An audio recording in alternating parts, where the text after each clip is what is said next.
ഒടുവിൽ കേരളത്തിലെ ജനങ്ങൾക്ക് നീതി കിട്ടുമെന്നാണ് തോന്നുന്നത്.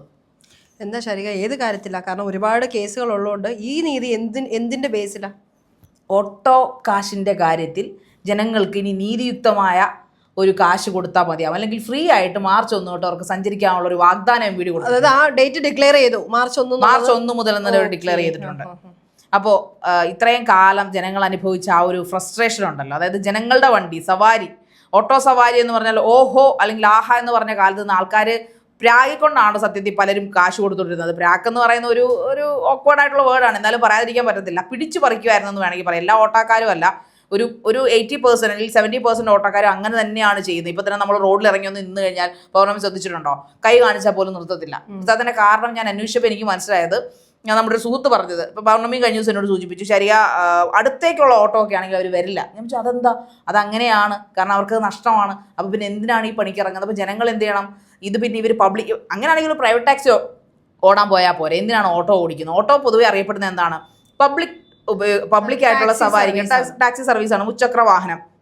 ബസ് കഴിഞ്ഞാൽ ഈ നമ്മുടെ നാട്ടിലുള്ള ആൾക്കാർ ഏറ്റവും കൂടുതൽ ആശ്രയിക്കുന്ന സാധാരണക്കാരായ ഒരു വാഹനം, എന്ത് ആവശ്യത്തിനും ഏതു പാതിരാത്രിയിലും നമ്മളൊക്കെ പണ്ടൊക്കെ സന്തോഷത്തോടെ ആശ്രയിച്ചുകൊണ്ടിരുന്ന ഒരു വാഹനം തന്നെയായിരുന്നു. ഇന്നാണല്ലോ മുട്ടിന് കാറും ബൈക്കും ഒക്കെ വരാൻ തുടങ്ങിയത്. അന്ന് എല്ലാവരും, അത് ഉത്സവമായാലും മരണമായാലും പിന്നെ ഈ പറയുന്ന പോലെ പെണ്ണുകാണലൊക്കെ എന്നെയൊക്കെ ഓട്ടോറിക്ഷയിൽ ഒന്ന് പെണ്ണൊക്കെ കണ്ടിട്ടുണ്ട് കേട്ടോ. അങ്ങനെയുള്ള ഒരു കാലഘട്ടം ഉണ്ടായിരുന്നു. അന്നൊക്കെ ഓട്ടോ ചേട്ടന്മാരെന്ന് പറഞ്ഞാൽ നമുക്ക് റെസ്പെക്റ്റാണ്. ഇപ്പോൾ കുഞ്ഞുങ്ങളൊക്കെ എവിടെയെങ്കിലും സ്കൂളിലൊക്കെ പോയിട്ട് ബസ് കിട്ടാതൊക്കെ നിൽക്കുവാണെങ്കിൽ ഒരു വീട്ടിൽ ചേട്ടന്മാരെ നിർത്തി ചോദിക്കും, കുഞ്ഞെ അടുത്തുള്ള ഓട്ടോ ചേട്ടന്മാരൊക്കെയാണ് ചോദിക്കും, കുഞ്ഞെ എന്താ ഇന്ന് ഇങ്ങനെ നിൽക്കുന്നത്, അത് അച്ഛൻ വന്നില്ല, വാ മോനെ ഞാൻ കയറ്റാം, ഞാൻ ഇറക്കാം എന്ന് പറഞ്ഞു കൊണ്ടു പൈസ പോലും വാങ്ങിക്കുകയില്ല. അങ്ങനെയുള്ള ഓട്ടോ ചേട്ടന്മാരുടെ കാലത്തിൽ നിന്നുകൊണ്ട് ഇന്ന് മീറ്റർ ഉണ്ട്. സത്യത്തിൽ എല്ലാ ഓട്ടോയിലും അതാണ് ഏറ്റവും അത്ഭുതപ്പെടുന്ന ഒരു കാര്യം, എല്ലാ ഓട്ടോയിലും ഇന്ന് മീറ്റർ ഉണ്ട്, പക്ഷെ മീറ്റർ ഇടത്തില്ല. സത്യത്തിൽ ഇനി മാർച്ച് 1 തൊട്ട് ഇത് കർശനമാക്കുന്നത് എനിക്ക് ഭയങ്കര സന്തോഷം പേഴ്സണലി. കാരണം ഉണ്ടല്ലോ, ഈ കഴിഞ്ഞ ഒരു മാസമായിട്ട് പ്രഖ്യാപനങ്ങളായിരുന്നു. ഓട്ടോ ചാർജിൽ ഒരു തീരുമാനം ഉണ്ടാക്കും, മീറ്റർ ഇടാത്ത ഓട്ടോയിൽ നമുക്ക് പൈസ കൊടുക്കാതെ തന്നെ ഇറങ്ങിപ്പോകാം എന്നൊക്കെ ഒരു വാർത്ത വന്നിട്ടും ഞാൻ കയറുന്ന ഓട്ടോയിലൊക്കെ ഇവർക്കൊരു പുച്ഛഭാവമാണോ, എൻ്റെ ചിലപ്പോൾ തോന്നലായിരിക്കും, എൻ്റെ മുഖത്ത് നോക്കിയിട്ടൊരു പുച്ഛഭാവമാണോ, ഇപ്പോഴും 1 കിലോമീറ്റർ താഴെ ഉള്ളൂ ഞാൻ വാർത്ത വായിക്കാൻ വരുന്ന സ്ഥാപനത്തിൽ നിന്ന് ഓട്ടോ സ്റ്റാൻഡിലേക്ക്, അല്ലെങ്കിൽ ടൗണിൽ നിന്ന് ഞാൻ ബസ് സ്റ്റാൻഡിലേക്കൊക്കെ പോകുമ്പോൾ വളരെ എനിക്കറിയാം, നമ്മൾ കാറൊക്കെ ഓടിക്കുന്ന ആൾ, 2 വീലറൊക്കെ ഓടിക്കുന്ന ആളായതുകൊണ്ട് അറിയാം 1 കിലോമീറ്റർ നമുക്ക് ഊഹിക്കാം എത്രയാണെന്ന്. അത്രയും പോലും ഇല്ലെങ്കിൽ അവർക്ക് 40 രൂപ കണക്കാണ്. ഒരു 100 ഓട്ടോയിൽ ഞാൻ ഒരു 10 ഓട്ടോയിൽ ഞാൻ കയറിയിട്ടുണ്ടെങ്കിൽ ഒരേ ഒരാൾ മാത്രമായിരിക്കും 30 രൂപ മതി മോളെ എന്ന് പറയുന്നത്, ബാക്കി എല്ലാവരും 40. അവർ നോക്കും പൈസ എന്താ 30 ഉള്ളോ എന്ന് ചോദിക്കുന്ന ഓട്ടോക്കാരാണ് കൂടുതലുള്ളത്. അപ്പോൾ അതിൽ ഒരു മാറ്റം ഇനി ഉണ്ടാവുമെന്ന് പ്രതീക്ഷിക്കാമല്ലേ പൗർണമി? തീർച്ചയായും. ഇതിനു മുൻപ് ഇപ്പം ശാരിക സൂചിപ്പിച്ചു, അതായത് മീറ്റർ എല്ലാ ഓട്ടോകൾക്കും ഉണ്ട്, പക്ഷെ ആരും അത് ഓൺ ആക്കാറില്ല, അല്ലെങ്കിൽ അതിനകത്തുള്ള പോലുള്ള പൈസ വാങ്ങാറില്ല എന്ന് പറയുന്നു. അതിനും ഒരു മാനദണ്ഡമുണ്ട്. അതായത് ഈ ഫിറ്റ്നസ്സുമായിട്ട് ബന്ധപ്പെട്ട് RT ഓഫീസിൽ നിന്നുള്ള കാര്യങ്ങളും എല്ലാം റെഡിയായി കിട്ടണം എന്നുണ്ടെങ്കിൽ ഈ മീറ്റർ വേണമെന്നുള്ളത് മുൻപ് തന്നെ കർശനമായിട്ടുള്ളൊരു നിയമമായിരുന്നു. അതിൻ്റെ പേരിലാണ് ഈ മീറ്ററുകളെല്ലാം ഓട്ടോയിലും സ്ഥാപിച്ചത്. പക്ഷേ അത് പ്രവർത്തനക്ഷമമാണോ, അല്ലെങ്കിൽ കാര്യമായ രീതിയിൽ വേണ്ട രീതിയിൽ പ്രവർത്തിക്കുന്നുണ്ടോ, ആ പ്രവർത്തനത്തിനനുസരിച്ചുള്ള പൈസയാണോ ആളുകളിൽ നിന്ന് വാങ്ങുന്നത് എന്നുള്ള കാര്യങ്ങളിലൊന്നും ഇത്രയും നാളും ആരും അന്വേഷണം ഉയർത്തിയിരുന്നില്ല. പക്ഷേ ഈ ഒരു അന്വേഷണം അല്ലെങ്കിൽ ഈ ഒരു സംസാരം വരാനുണ്ടായ കാരണവും ഈ ജനങ്ങൾ തന്നെ, അല്ലെങ്കിൽ ഈ ഓട്ടോക്കാർ തന്നെയാണ്. ഇപ്പം MVD അല്ലെങ്കിൽ MVD ഉദ്യോഗസ്ഥർ തന്നെ പറയുന്നു, സാധാരണക്കാരൻ ഈ ഓട്ടോയിൽ കയറുമ്പോൾ ടെൻഷനാണ്, അവർക്കുള്ളിലെ ടെൻഷനാണ്. വെറും 2 കിലോമീറ്ററോ 3 കിലോമീറ്ററോ അപ്പുറം വരെ പോകുന്നതിന് എത്ര രൂപയായിരിക്കും വാങ്ങുന്നത്? ചിലപ്പോൾ അവൻ്റെ നിവൃത്തികേട് കൊണ്ടായിരിക്കും, ആ സമയത്ത് ബസ് ഉണ്ടാവില്ല, അല്ലെങ്കിൽ അവന് ഡിപ്പെൻഡ് ചെയ്യാൻ പറ്റുന്ന ഒരു വെഹിക്കിൾ ഉണ്ടാവില്ല. അതുകൊണ്ടായിരിക്കും ഓട്ടോ, നമ്മളെപ്പോഴും ശാരിക പറഞ്ഞതുപോലെ തന്നെ ഇപ്പോൾ ബസ് കഴിഞ്ഞാൽ ഏറ്റവും കൂടുതൽ ആളുകൾ ആശ്രയിക്കുന്ന അത് ആശ്രയിക്കുന്ന മറ്റൊന്നും കൊണ്ടല്ല, നമുക്ക് അഫോർഡ് ചെയ്യാൻ പറ്റും എന്നുള്ളൊരു വിശ്വാസത്തിൻ്റെ പുറത്താണ്. അല്ല പിന്നെ എല്ലാവർക്കും കാറ് വിളിച്ചു പോയാൽ പോലെ ടാക്സി ആയിട്ട്, കാരണം ടാക്സി ആയിട്ട് കാർ അവൈലബിൾ ആണ്. അപ്പം കാറിൻ്റെ റേറ്റ് പൊതുവേ അതിൽ നിന്നും കിലോമീറ്ററിനനുസരിച്ച്, കാറിൻ്റെ വലുപ്പത്തിനനുസരിച്ച്, ലക്ഷറി അനുസരിച്ച്, അല്ലെങ്കിൽ സ്വിഡാൻ മോഡൽ, ഓരോ മോഡലിനനുസരിച്ച് റേറ്റ് മാറിക്കൊണ്ടിരിക്കും. പക്ഷേ ഓട്ടോ എന്ന് പറയുമ്പോൾ നമ്മൾ എപ്പോഴും നമുക്ക് കൺവീനിയൻ്റ് ആണ്. ഓട്ടോക്കാർ സാധാരണക്കാരാണ്, നമ്മളും സാധാരണക്കാരാണ്. ഓട്ടോയിൽ കയറുന്നു, 1 കിലോമീറ്റർ അല്ലെ 2 കിലോമീറ്റർ അല്ലെ 10 കിലോമീറ്റർ ആയിക്കോട്ടെ, ന്യായമായ തുക വാങ്ങുന്നതിനോ കൊടുക്കുന്നതിനോ ആർക്കും ഒരു വിഷമവും. പക്ഷേ വെറും 2 കിലോമീറ്ററോ 3 കിലോമീറ്ററോ അപ്പുറം മാറുന്നതിന് 100 രൂപ, 120 രൂപ, 140 രൂപ, അതും അവർക്ക് തോന്നുന്ന പോലെ. അല്ലെങ്കിൽ ഒരു ഓട്ടോ സ്റ്റാൻഡിൽ നിൽക്കുന്നവരെല്ലാം ഒരു ഫിക്സഡ് റേറ്റ് തീരുമാനിച്ചിട്ട് അങ്ങനെ ചെയ്യട്ടെ. നമുക്കറിയാം നിയമ സംവിധാനമുണ്ട്, ഇവർക്കായിട്ട് ഒരു ഓട്ടോ നിരക്ക് നിശ്ചയിച്ചിട്ടുണ്ട്. ഇതിനൊക്കെ അപ്പുറത്തേക്കാണ് ഇവർ വാങ്ങുന്നതെന്നുള്ള ബോധ്യം അവർക്കും ഉണ്ട്, കൊടുക്കുന്നത് നമുക്കും ഉണ്ട്. പക്ഷേ എല്ലാ സമയത്തും തർക്കിക്കാനുള്ളൊരു മനസ്ഥിതി ഇല്ലാത്തത് കൊണ്ടും അങ്ങോട്ടും ഇങ്ങോട്ടും ഒരു വാക്കേറ്റത്തിന് താല്പര്യം ഇല്ലാത്തവരുകൊണ്ടും പലരും ഈ ഓട്ടോക്കാർ പറയുന്ന ചാർജ് കൊടുത്തിട്ട് പോവാണ്. 1-2 പേര് ചോദ്യം ചെയ്ത് കഴിഞ്ഞാൽ അവർക്കത് ഭയങ്കര എതിർപ്പാണ്. പക്ഷെ അങ്ങനെയുള്ള ആ ഒരു സിറ്റുവേഷനിൽ നിന്ന് ഈ സംഭവങ്ങൾ വരുമ്പം തീർച്ചയായും ഇത് ജനങ്ങൾക്ക് മാത്രമല്ല ഓട്ടോറിക്ഷ തൊഴിലാളികൾക്കും ഇത് ഗുണം തന്നെയാണ്. കാരണം ഈ ഒരു കൺസെപ്റ്റോട് കൂടി അല്ലെങ്കിൽ കൂടുതൽ പൈസ വാങ്ങുമെന്ന് കരുതി ഓട്ടോയിൽ കയറാതിരിക്കുന്ന ഒരു 90% ആളുകളും ഈ നിയമം പ്രാബല്യത്തിൽ വരുമ്പോൾ ഓട്ടോയിൽ കയറാൻ മനസ്സ് കാണിക്കും. കാരണം ഇനി തങ്ങളുടെ ഇന്ന് അമിതമായിട്ട് അല്ലെങ്കിൽ തങ്ങൾ അധ്വാനിച്ച് കൊണ്ടാക്കുന്ന പൈസ അമിതമായിട്ട് ഇവർ ഈടാക്കില്ലല്ലോ, ന്യായമായ തുകയല്ലേ കൊടുക്കേണ്ടി വരുള്ളൂ എന്ന ആശ്വാസത്തിലാവും അവർ കൂടുതലും ഓട്ടോയെ ആശ്രയിക്കുന്നത് അല്ലേ? അതെ അതെ. കാരണം ഇപ്പോൾ പൗർണമി പറഞ്ഞ പോലെ പണ്ടൊക്കെ ഞാനിപ്പോൾ ഓർക്കുന്നുണ്ട്, എൻ്റെയൊക്കെ കാലത്ത് വീട്ടിൽ കൂടുതലും ആശ്രയിച്ചിരുന്ന ഓട്ടോ ആയിരുന്നു. അപ്പോൾ അന്ന് തന്നെ എനിക്കതുകൊണ്ട് ഈ ഓട്ടോയിൽ സവാരി ഇച്ചിരി കൂടുതൽ നടത്തിയ ഒരാളാണ് ഞാൻ. അപ്പോൾ നമുക്കറിയാം, നമ്മളിപ്പോൾ കോളേജിൽ ഇപ്പോൾ ഒരു അത്യാവശ്യം ഒരു പ്രോഗ്രാമിന് പോയാൽ എത്ര ദൂരെയാണെങ്കിലും ടാക്സിയേക്കാൾ കൂടുതൽ ആ ഒരു ഓട്ടോ നമ്മൾ ആശ്രയിച്ചിരുന്നു. അന്ന് പക്ഷേ നമുക്ക് ഈ കൊക്കിൽ ഒതുങ്ങാവുന്ന ഫെയർ ആണ് ഇവർ നമ്മുടെ നിന്ന് വാങ്ങിച്ചുകൊണ്ടിരുന്നത്. പക്ഷെ ഇന്ന് എനിക്ക് തോന്നുന്നു ചേർത്തലയിൽ നിന്ന് ആലപ്പുഴ വരെ പോവുകയാണെങ്കിൽ മിനിമം ഒരു 700 രൂപ എങ്ങാണ്ട് അവർ മേടിക്കും, ഓട്ടോക്കാർ മേടിക്കും. എനിക്ക് തോന്നുന്നില്ല ടാക്സിക്ക് എത്രയുണ്ട്. പിന്നെ ഈ പറയുന്ന ന്യായം ആകെ പറയുന്നത് ഈ പെട്രോൾ വില അല്ലെങ്കിൽ ഉയർന്ന ഇപ്പോഴത്തെ പെട്രോൾ വിലയാണ്. അതൊക്കെ ഓക്കെ, അതിനാണല്ലോ മീറ്റർ ഇടാൻ ഇവരോട് പറയുന്നത്. ഞാൻ ചോദിക്കട്ടെ, ഈ സർക്കാർ എന്ന് പറയുന്ന സംവിധാനത്തിൽ ഇപ്പോൾ ബസ് ഫെയർ ആയാലും ഓട്ടോ ഫെയർ ആയാലും ടാക്സി ഫെയർ ആയാലും ഇവർക്ക് കൂടെ കിട്ടുന്ന തരത്തിലാണല്ലോ മീറ്റർ ഫിക്സ് ചെയ്ത് വെക്കുന്നത്.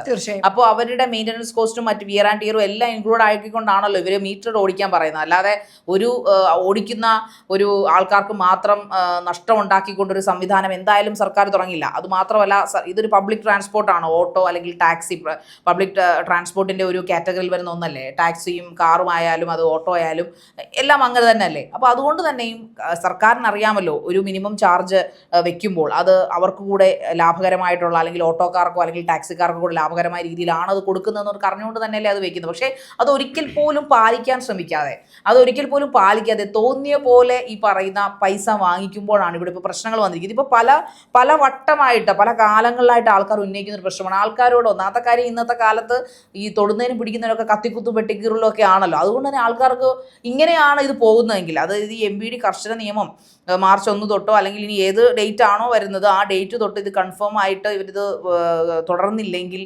സംഭവിക്കാൻ പോകുന്നതെന്ന് വെച്ച് കഴിഞ്ഞാൽ, ഉടനടി ആൾക്കാർക്ക് എല്ലാവർക്കും കാറിൽ യാത്ര ചെയ്യാൻ പറ്റില്ല, എല്ലാവർക്കും ബസ്സിൽ എല്ലാ സമയത്തും യാത്ര ചെയ്യാൻ പറ്റില്ല. പക്ഷേ ചില സ്ഥലങ്ങളിലേക്ക് നമുക്ക് ഈ പറയുന്ന പോലെ ഓട്ടോയിൽ തന്നെ പോകേണ്ട ഒരു സിറ്റുവേഷൻ വരും, നടന്നല്ലാതെ. അപ്പോൾ ഈ പറയുന്ന മീറ്റർ ഇട്ടിട്ടില്ലെങ്കിൽ നമ്മൾ ഈ പറയുന്ന ആൾക്കാരുടെ ഇവർ പറയുന്ന പോലെ പൈസ കൃത്യമായിട്ട് അവർ ചോദിക്കും, നമ്മളത് കൊടുക്കില്ല. സ്വാഭാവികമായിട്ട് ശോഭിക്കുന്ന ഒരു യുവത്തോ ശോഭിക്കുന്ന ഒരു അപ്പൂപ്പനോ ആണെങ്കിൽ അയാൾ തിരിച്ച് ശോഭിക്കും. 50 രൂപയ്ക്ക് പകരം അയാൾ 80 100 ചോദിക്കുകയാണെങ്കിൽ കൊടുക്കില്ല. വാക്ക് തർക്കമാവും, കയ്യാങ്കളിയാവും, പിന്നെ കത്തിക്കുത്തലും വെട്ടിക്കീറലും ആവും. അങ്ങനൊരു ലെവലിലേക്ക് കാര്യങ്ങൾ പോകും. അതോടുകൂടി കുട്ടികളും സ്ത്രീകളും ഒന്നും ഓട്ടോയിൽ കയറാതാകും. സത്യത്തിൽ നഷ്ടം ഈ ഓട്ടോ തൊഴിലാളികൾക്ക് തന്നെയാണ്. പിന്നെ കാലക്രമേണ ഓട്ടോ അന്യം നിന്ന് പോകുന്ന ഒരു വ്യാപാരം അല്ലെങ്കിൽ ക്ഷമിക്കുക ഒരു തൊഴിലായി മാറുമെന്ന കാര്യത്തിൽ സംശയമൊന്നുമില്ലെന്നാണ് എനിക്ക് തോന്നുന്നത്. കാരണം ജനങ്ങൾക്കൊരു സമാധാനം വേണം. നമ്മൾ എന്തുകൊണ്ടാണ് ഓട്ടോ ആശ്രയിക്കുന്നത്? ചില സമയത്തൊക്കെ ഞാൻ വണ്ടി കൊണ്ട് ഈ പാർക്കിംഗ് ഏരിയ കൊണ്ട് കാറ് പാർക്ക് ചെയ്യും, നല്ല തിരക്കുള്ള സിറ്റിയിലൊക്കെ ആണെങ്കിൽ. എന്നിട്ട് ഞാൻ എന്ത് ചെയ്യുന്നു, അവിടുത്തെ സ്റ്റാൻഡിൽ നിന്ന് ഓട്ടോ പിടിച്ച് നേരെ, എനിക്കറിയാം നഷ്ടമാണ് കൊടുക്കുന്നത്, ഈ പറയുന്ന പോലെ 200 രൂപ പെട്രോൾ അടിക്കുന്ന സ്ഥാനത്ത് ഇവർക്ക് കൊടുക്കേണ്ടി വരും എന്ന് പറഞ്ഞാലും അതിൻ്റെ ഇടയിലേക്ക് നമ്മുടെ വണ്ടി കൊണ്ട് കയറ്റാനുള്ള ഒരു സൗകര്യക്കുറവും, നമുക്ക് കംഫർട്ടായിട്ട് ടെൻഷൻ ഇല്ലാതെ പോകേണ്ട സ്ഥലത്ത് പോകാമെന്നുള്ളത് കൊണ്ട് മാത്രമാണ്, നിവർത്തിക്കേട് കൊണ്ട് മാത്രമാണ് ഓട്ടോ പിടിക്കുന്നത്. ഇപ്പോൾ എറണാകുളത്ത് ഞാൻ എവിടെയെങ്കിലും പോകുകയാണെങ്കിൽ വൈറ്റില ഹബ്ബിൽ കൊണ്ട് ഞാൻ വണ്ടി ഇട്ടിട്ട് അവിടുന്ന് ഓട്ടോ പിടിക്കും. അപ്പോഴുള്ള പ്രശ്നം എന്ന് പറഞ്ഞാൽ വൈറ്റില ഹബ്ബിലെ ഓട്ടോക്കാർ ചോദിക്കുന്നത്, വൈറ്റില ഹബ്ബിലെ ഓട്ടോക്കാർ എത്ര പ്രശ്നമാണെന്ന് ചോദിക്കുന്നത്, അവർ എവിടെ നമ്മൾ കൊണ്ടാക്കുക. എന്നാലും വൈറ്റില ഹബ്ബിന് ഓപ്പോസിറ്റ് കിടക്കുന്ന ഓട്ടോക്കാർ ഇതിനു മുമ്പുള്ള ചർച്ചയിൽ ഞാൻ പറഞ്ഞിട്ട് അവർ ഹബ്ബിലേക്ക് വരില്ല. നമുക്ക് ഈ പറയുന്ന പോലെ വാഹനങ്ങളുടെ ഇടയിൽ നിന്നും ക്രോസ് ചെയ്ത് പോകാനുള്ള പേടി കൊണ്ടാണ് നമ്മൾ ഓട്ടോക്കാരോട് ചോദിക്കുന്നത്, ഞങ്ങളെ ഒന്ന് അപ്പുറത്ത് ക്രോസ് ചെയ്ത് പൈസ കൊടുക്കാം. അപ്പോൾ അവർക്ക് മിനിമം ചാർജ് 30 രൂപ ഇല്ല. അറിയാമല്ലോ, ഹബ്ബിന് അപ്പുറത്തേക്ക് 1 കിലോമീറ്റർ ഇല്ല. പൗർണമി എറണാകുളത്ത് ഉണ്ടായിരുന്നതുകൊണ്ട് ഞാൻ പറഞ്ഞതാണ്. സ്വാഭാവികമായിട്ട് 1/2 കിലോമീറ്ററേ ഉള്ളൂ ഈ ഹബ്ബ് എന്ന് പറയുന്ന അപ്പുറത്തേക്ക് വൈറ്റില ജംഗ്ഷനിൽ നിന്ന് അപ്പുറത്തോട്ട് പോകാൻ. പക്ഷെ എന്നാലും അവർ വരില്ല. ഒന്നാമത്തെ കാര്യം അത് അഡമൻ്റായിട്ട് തന്നെ പറയും. എത്ര സമയം വേണം ഇവിടുന്ന് ക്രോസ് ചെയ്ത് അതിനുള്ള പൈസ അവർ ചോദിക്കുന്ന, ഒന്നെങ്കിൽ നിങ്ങൾ ഞങ്ങൾക്ക് 60 രൂപ തരണം. അതായത് മിനിമം 20 രൂപ പോലും ഇല്ല, പോട്ടെ മിനിമം 30 രൂപ കൊടുത്താലും അതിൻ്റെ ഇരട്ടി അവർക്ക് നമ്മൾ കൊടുക്കേണ്ട ഒരു അവസ്ഥ. അതുപോലെ ഞാൻ പറഞ്ഞല്ലോ, ഇതിനു മുമ്പ് പറഞ്ഞിട്ടുണ്ട്, മറൈൻ ഡ്രൈവിലൊക്കെ കുറേ നേരം കാത്തു നിന്നാലേ ഈ ഓട്ടം കഴിഞ്ഞ് വരുന്ന ഓട്ടോക്കാർക്കാണ് പിന്നെയും കുറച്ചുകൂടെ മര്യാദയുള്ളത്. കാരണം അവർ ഒരോട്ടം കഴിഞ്ഞ് വരുന്നവരാണ്. എന്നാൽ അല്ലാതെ സ്റ്റാൻഡിൽ കിടക്കുന്നവരായാലും നമ്മൾ എറണാകുളത്ത് എല്ലാവരോടും നമ്മൾ പൈസ ചോദിച്ചിട്ടേ കയറാൻ പറ്റില്ല. ചേട്ടാ വൈറ്റിലെ പോകുന്നതിന് എത്ര രൂപ, അല്ലെങ്കിൽ പൊന്നുരുന്നീര് പോകുന്നതിന് എത്ര രൂപ, അല്ലെങ്കിൽ എടപ്പള്ളി പോകുന്നതിന് എത്ര രൂപ, ഇത്ര രൂപ ഫിക്സ് റേറ്റ് ആണ്. ഇത് ആരാണ് അവർക്ക് അങ്ങനെയുള്ള അധികാരം കൊടുത്തിരിക്കുന്നത്? Fix rate. ആ ഫിക്സ് റേറ്റ് ജനങ്ങൾക്ക് കൂടെ അറിയണ്ടേ? ജനങ്ങളും ഈ നാട്ടിൽ തന്നെ ജീവിക്കുന്നവരാണ്, ഈ നിയമവ്യവസ്ഥയിൽ ജീവിക്കുന്നവരാണ്. ഇപ്പം ഈ പറയുന്ന ഈ ഓട്ടോകളിൽ തന്നെ ഈ ഓട്ടോ ചാർജ് രേഖപ്പെടുത്തിയ ഓട്ടോകളും ഉണ്ട്. പ്രഗത്ഭരായ ഓട്ടോക്കാര് അങ്ങനെയും ചെയ്തിട്ടുണ്ട്. മിനിമം ചാർജ് അല്ലെങ്കിൽ ഇത്ര ദൂരം ഇത്ര രൂപ, അതിനുശേഷം ഇത്ര രൂപ, വെയിറ്റിംഗ് ചാർജ് ഇത്ര രൂപ എന്ന് തന്നെ പ്രദർശിപ്പിച്ച ആളുകളെ കാണിക്കുന്ന രീതിയിൽ വെച്ചിട്ട് തോന്നുന്ന പോലെ പൈസ വാങ്ങുന്ന ഒരുപാട് പേരുണ്ട്. പക്ഷെ നമ്മൾ ആരും ഓട്ടോ തൊഴിലാളികൾക്കോ ഓട്ടോറിക്ഷ ഓടിക്കുന്നവർക്കോ ഒന്നും വിരോധികളോ ഒരുപാട് അധികം നല്ല ആളുകൾ, നമ്മൾ മുൻപും പറഞ്ഞിട്ടുണ്ട്, ഒരുപാട് അധികം നല്ല ആളുകളുണ്ട്. പക്ഷേ ഇങ്ങനെ ഒരു നിയമം ശരിക്കും വന്നത് രണ്ട് കൂട്ടർക്കും ഗുണമാണ്. ഇപ്പോൾ ഓട്ടോക്കാര് ഒരു നമ്മളിട്ട വീഡിയോയുടെ താഴെ ഒരുപാട് വിമർശനങ്ങളായിട്ട് ഓട്ടോക്കാരോ അല്ലെങ്കിൽ അവരെ അനുകൂലിക്കുന്നവരോ നമ്മൾ പറഞ്ഞ കാര്യങ്ങൾ ആ രീതിയിൽ ഉൾക്കൊള്ളാത്ത ആളുകളോ പറഞ്ഞൊരു കാര്യം എന്ന് പറഞ്ഞു കഴിഞ്ഞാൽ, മീറ്റർ ഇട്ട് കഴിഞ്ഞാൽ മീറ്റർ ഓടിക്കൊണ്ടേയിരിക്കും. അതായത് ഒരു ബ്ലോക്കിൽ നമ്മൾ കിടന്നാൽ അപ്പോഴും മീറ്റർ റണ്ണിങ് ആയിരിക്കും. അല്ലാന്നുണ്ടെങ്കിൽ ഓട്ടോക്കാർ പറയുന്ന പൈസ കൊടുത്താൽ മതി. പക്ഷേ ഈ മീറ്റർ ഇട്ടൊരു നിയമ സംവിധാനം വന്ന് ആ സംവിധാനം ഫോളോ ചെയ്യാൻ ബാധ്യസ്ഥരാണ് ഞാനും നിങ്ങളും ശാരികയും എല്ലാവരും. അപ്പോൾ സ്വാഭാവികമായിട്ടും ഒരു ബ്ലോക്കിൽ കിടക്കുമ്പോൾ ആ മീറ്റർ റണ്ണിങ് ആയിക്കോട്ടെ, അതിന് ഓട്ടോക്കാർക്ക് ശരിക്കും വല്ല ഓട്ടോ ഓടിക്കുന്നവർ ടെൻഷൻ അടിക്കേണ്ട കാര്യമില്ല. അത് ഈ ബാക്കിലിരിക്കുന്ന യാത്രക്കാരല്ലേ ടെൻഷൻ അടിക്കണം. അങ്ങനെ പൈസ പോകുന്നുണ്ടെങ്കിൽ അത് കൊടുക്കാൻ, നിയമ സംവിധാനത്തിലുള്ള പൈസ കൊടുക്കാൻ സത്യം പറഞ്ഞാൽ ആർക്കും യാതൊരു ബുദ്ധിമുട്ടോ മടിയോ ഇല്ല. ഇനി നാളെ ഈ മീറ്റർ ഇട്ട് അത് വലിയൊരു പ്രശ്നമായിട്ട് ഈ ഇതിനെ എതിർത്ത് സംസാരിച്ചവരെല്ലാം ഓക്കെ മീറ്റർ വേണ്ടാന്ന് പറഞ്ഞ അടുത്തൊരു പ്രശ്നമായിട്ട് വരട്ടെ, അപ്പോൾ മാത്രമേ അവിടെ അത് ചർച്ച ചെയ്യേണ്ട അല്ലെങ്കിൽ അതുമായിട്ട് ബന്ധപ്പെട്ടുള്ള കാര്യങ്ങൾ നമ്മൾ സംസാരിക്കേണ്ട ആവശ്യമുള്ളൂ. ഇപ്പോൾ നിലവിലെടുത്ത ഈ ഒരു തീരുമാനം തികച്ചും സ്വാഗതാർഹമായിട്ടുള്ളൊരു തീരുമാനമാണ്.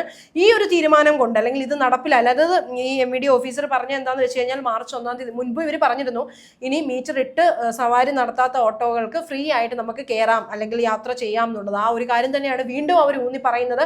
മാർച്ച് 1 മുതൽ കർശനമായി മീറ്റർ ഇട്ട് ഓട്ടോ ഓടിച്ചില്ല എന്നുണ്ടെങ്കിൽ അവർ സ്റ്റിക്കർ പതിപ്പിക്കുമെന്നാണ് പറഞ്ഞത്. ഈ ഓട്ടോയിൽ ഫ്രീ ആയിട്ട് സഞ്ചരിക്കാം എന്നുള്ള സ്റ്റിക്കർ പതിപ്പിക്കുമെന്നാണ് പറഞ്ഞത്. അപ്പോൾ ആ ഒരു തലത്തിലേക്ക് പോവാതെ ഈ ഒരു മാസം മുഴുവൻ വേണ്ട ബോധവൽക്കരണ ക്ലാസ്സുകളും അല്ലെ മീറ്റർ ഘടിപ്പിക്കേണ്ടതുമായി ബന്ധപ്പെട്ട കാര്യങ്ങളും ഒക്കെ പറഞ്ഞ് മനസ്സിലാക്കി കൊടുത്തിട്ടുണ്ട്. എന്തായാലും മാർച്ച് 1 തൊട്ട് ഈ നടപടി മുന്നോട്ട് വരുമ്പോൾ അല്ലെങ്കിൽ ഇത് നടപ്പിലാകുമ്പോൾ സാധാരണക്കാർക്കും അതുപോലെ തന്നെ ഓട്ടോറിക്ഷ തൊഴിലാളികൾക്കും രണ്ടുപേർക്കും ഒരേപോലെ ഗുണം ഉണ്ടാവട്ടെ എന്ന് ആഗ്രഹിക്കുന്നു.